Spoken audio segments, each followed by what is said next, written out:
शेख अब्दुल कादिर जिलानी रहमतुल्लाह अलैह, जिन्हें गौसे आजम भी कहते हैं, बहुत बड़े बुजुर्ग और वलीउल्लाह हो गुजरे हैं। आपकी सारी जिंदगी तबलीग व इशाअत इस्लाम में गुजरी।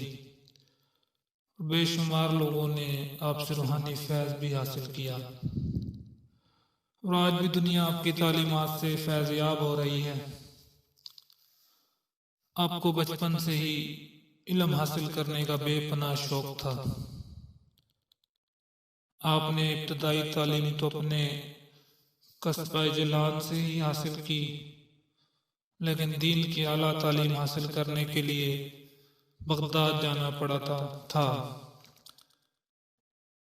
उस जमाने में गाड़ियां और मोटर कारें न थी, इसलिए लोग काफिलों की सूरत में पैदल सफर करते थे।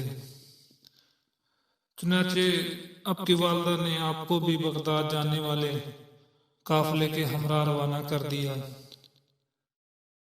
सफर पे रवाना होने से पहले आपकी वालदा ने आपको कुछ खुराक और 40 अशरफियां गुज़र औक़ात के लिए दी।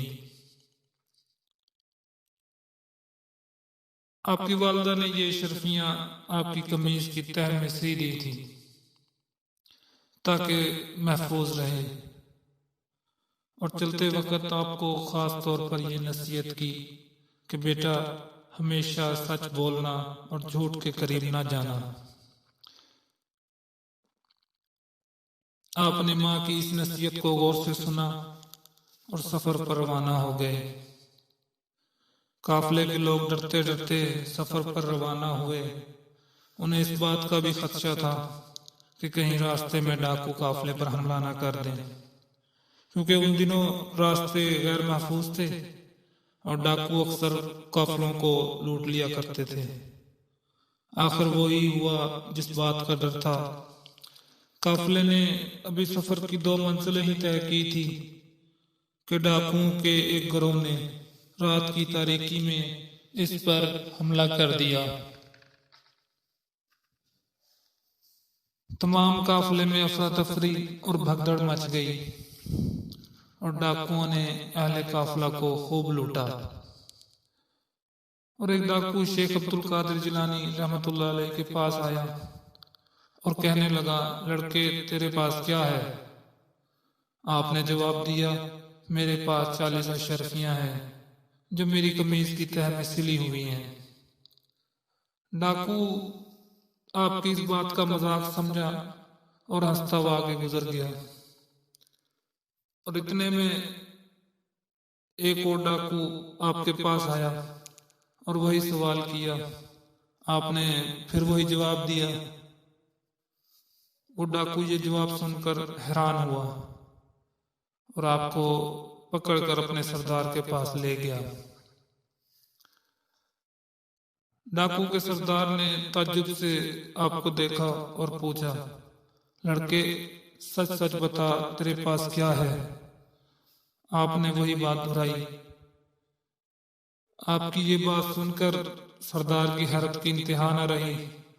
आपने अपनी कमीज की तह को खोला तो पूरी 40 अशरफियां जमीन पर गिर पड़ी। अशरफियां देखकर सरदार की आंखें हैरत से खुली की खुली रह गई। उसने आपसे मुखातिब होकर कहा, लड़के तूने सच बोलकर अपना राज क्यों फाश कर दिया, हालांकि तू आसानी से अपनी अशरफियां बचा सकता था। आपने जवाब दिया, मेरी माँ ने मुझे नसीहत की थी, बेटा हमेशा सच बोलना। मैंने अपनी माँ की नसीहत पर अमल किया है।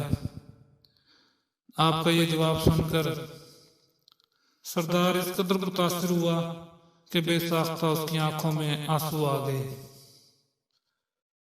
और वो सोचने लगा कि एक तरफ ये लड़का है जिसे अपनी माँ की नसीहत का इस कदर ख्याल है, और दूसरी तरफ मैं हूं कि अपने माल के हकीकी के अहकाम से गाफिल होकर बेगुनाह लोगों को लूटता हूं।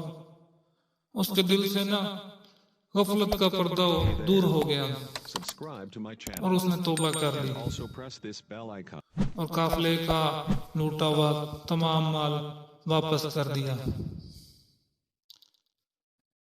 इस तरह आपकी सच्चाई की बदौलत डाकुओं की भी इस्लाह हो गई और वो नेकी और परहेजगारी की जिंदगी गुजारने लगे।